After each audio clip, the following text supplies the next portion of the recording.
எழில் சுடர் சரியில்ல. இப்போ ஒரு அருமையான எபிசோட் வந்திருக்கு. ஸ்கிப் பண்ணாம ஃபுல்லோடையும் கேளுங்க. அதுக்கு முன்னாடி இந்த வீடியோ பிடிச்சிருந்துச்சுன்னா லைக் பண்ணி பாருங்க. ரொம்ப பிடிச்சிருந்துச்சுன்னா நம்ம சேனலுக்கு வந்து சப்ஸ்கிரைப் பண்ணி கண்டினியூஸா ஆதரவு வந்து தாங்க. மனோகரி வந்து எழில்கிட்ட வந்து பேசுறாங்க. அஞ்சலி சரியே இல்ல. அவ சாப்பிடவே மாட்டேங்கிறா. என்ன பிரச்சனைன்னு தெரியல. கேட்டா சுடரு, தமிழ்ன்னு சொல்லிக்கிட்டே இருக்கா. நீ வந்து எதுவா இருந்தாலும் பேசணும்னே. என்ன மனோகரி சொன்னா சாப்பிட மாட்டியா அஞ்சலி? நீ சொல்லிட்டா நான் சாப்பிடணுமா? என்னால முடியாது. ஏன்? என்ன காரணம்? அப்படின்னு சொல்லி கேட்குறாங்க நம்ம எழிலு. நீ தானே வந்து தமிழை வீட்டை விட்டு துரத்துன. இப்போ இங்கே தமிழ் வந்தால் தான் நான் சாப்பிடுவேன். தமிழ் வரலன்னா நான் சாப்பிட மாட்டேன். ஏய் என்ன நினச்சிக்கிட்டு இருக்க அப்படின்னு சொல்லி குழந்தைய வந்து திட்டுறாங்க. இப்போ சாப்பிட போறியா இல்லையா அப்படின்னு சொன்னோன்னே கனகவேல் பாட்டி வந்து கடுப்பாயிட்டாங்க. அஞ்சலி பாப்பா பாப்பா இல்லைப்பா. அவளுக்கு என்ன தெரியும்? அன்பு பாசம் வச்சுட்டா அதை கொஞ்ச நாள் ஆகும்ல போகிறதுக்கு. நான் பார்த்துக்கிறேன். நீ தேவையெல்லாம் பேசாத. இந்த வீட்டில் யாருமே சொல் பேச்சு கேட்கறதில்ல. நீ கேட்டு தான் ஆகணும். நீ இப்போ சாப்பிட்டு தான் ஆகணும். நான் பார்த்துக்கிறேன்ப்பா நீ போப்பா அப்படின்னு சொன்னேன். எழில் மட்டும் குடுகுடுன்னு போக ஆரம்பிச்சிடுறாங்க. யாருமே இந்த வீட்டில் சொல் பேச்சு கேட்குறதே கிடையாது. நீங்களாவது ஒழுங்காக சாப்பிடுங்கன்னு சொன்னோன்னே கவின், காவியா அவங்கெல்லாம் வந்து சாப்பிட்ற மாதிரி காட்டுறாங்க. ஏ குட்டி பாப்பா இல்லை, இந்த கனகவேல் பாட்டியெல்லாம் இருக்கல்ல, சாப்பிட மாட்டியா? தமிழ் வந்தால் மட்டும்தான் நான் சாப்பிடுவேன், இல்லாட்டி நான் சாப்பிட மாட்டேன், அவ்வளோதான் சொல்லி போகிறாங்க. மனோகரி தூக்கிட்டு வந்துட்டா நீ நினச்ச காரியம்லாம் நடந்துருமா? இங்கே நடக்கவே நடக்காது. நான் நினச்சது மட்டும்தான் இங்கே நடக்குங்கிற மாதிரி அதிரடியாக வந்து பேசுகிறாங்க அந்த இடத்துல. நம்ம தமிழ் பாப்பா அப்படியே வந்து மாடியில் வந்து இருக்காங்க.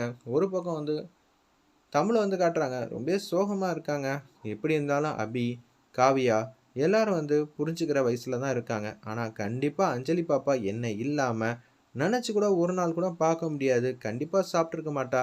இப்போ சாப்பிட்டுருப்பாலாம் மாட்டாளா? எழில்லேருந்து எல்லாம் இருக்காங்க. சாப்பிட வச்சுருப்பாங்க. இருந்தாலும் என்னோட மேலே ரொம்ப அதிகமான பாசம் வச்சுருக்காளே அஞ்சலி. இப்போ என்ன பண்ணுறதுன்னு தெரிலங்கிற மாதிரி யோசிச்சுட்டு இருக்காங்க. குட்டி பாப்பா தானம்மா.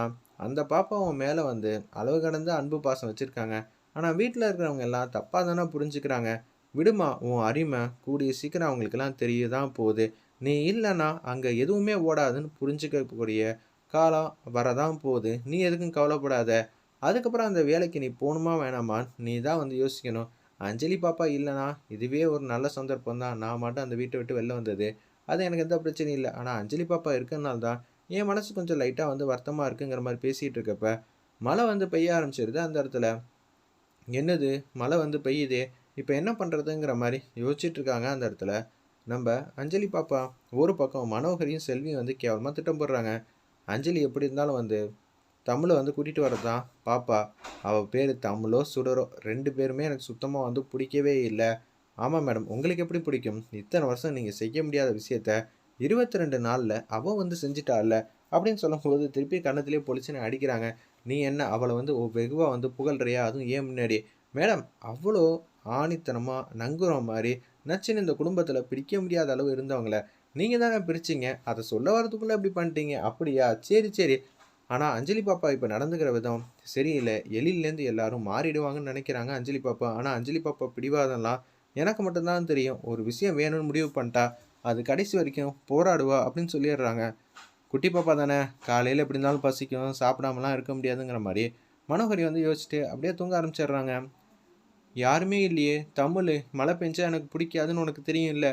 அப்போனா நீ வரணும் தானே? தமிழ் வா தமிழ், எனக்கு பயமாக இருக்குது, யாருமே என் பக்கத்தில் வரமாட்டேங்கிறாங்கன்னு ஃபீல் பண்ணுறாங்க நம்ம அஞ்சலி பாப்பா. நீ சாப்பிடுமான்னு சொல்லி அந்த இட்லி கடை பாட்டி வந்து சாப்பாடு வந்து கொடுக்குறாங்க. இருப்பினும் வந்து சாப்பாடு வந்து எனக்கு தொண்டையிலே இறங்காது. அஞ்சலி பாப்பாவுக்கு என்ன ஆச்சு ஏதாச்சுன்னு தெரில அப்படின்னு சொல்லும்போது இங்கே மழை பெய்கிற மாதிரி ஒரு சுச்சுவேஷன் வருது அந்த இடத்துல. அச்சச்சோ! இங்கே மழை பெய்கிற மாதிரி இருந்தால் அஞ்சலி வீட்லேயும் வந்து மழை பெய்யுமோ, நம்ம அங்கே குடுகுடுன்னு போவோம்னு சொல்லிட்டு வேக வேகமாக போகிறாங்க. தமிழ் வா தமிழுங்கிற மாதிரி கத்துனோன்னே வீட்டு வாசலில் சுடர் வந்து வந்துட்டாங்க. வேறு லெவலில் மாசாக இருந்துச்சுன்னே சொல்லலாம் அந்த சீன்லாம். அஞ்சலிங்கிற மாதிரி கத்துனோன்னே அவங்க பால்கனியில் வந்து நிற்கிறாங்க அந்த இடத்துல. நம்ம அஞ்சலி பாப்பா அங்கே ஜன்னல்லாம் இருக்குது. கையில் 2 பேர் வந்து மௌனம் மூலியமா பேச்சை வந்து பரிமாற்றம் பண்ணிக்கிறாங்க. அப்படியே சைகை மூலியமா வந்து தமிழ் ஒவ்வொரு இது சொல்லும்போது அந்த இடத்துல வந்து அஞ்சலி பாப்பாவும் அதே மாதிரி வந்து வேற மாதிரி ஒன்று பண்ணிட்டு இருக்காங்க. நீ எதுக்கும் பயப்படாத, தைரியமா தூங்கு, எப்போதுமே நான் உன் கூட தான் இருப்பேன். சாப்பிட்டியா? இல்லை தமிழ், நான் சாப்பிடல. நீ சாப்பிட்டியா? நீ இல்லாமல் எப்படி என்னால் சாப்பாடு வந்து சாப்பிட முடியுங்கிற மாதிரி 2 பேரும் வந்து பாசத்தை வந்து பரிமாற்றம் வந்து பண்ணிக்கிட்டு இருக்காங்க. இதை வீட்டில் இருக்கிற யாரும் பார்க்க வாய்ப்பு இருக்குது. 2 பேரும் எப்படி திருப்பியும் ஒரே வீட்டில் இருக்க போகிறாங்கன்னா அப்கமிங் எபிசோட் ட்விஸ்ட். எப்படி இருந்தாலும் வந்து அஞ்சலி பாப்பாவோட பிடிவாதத்தில் நிச்சயம் சுடரை வீட்டில் வந்து சேர்த்துப்பாங்க தான் நினைக்கிறேன்.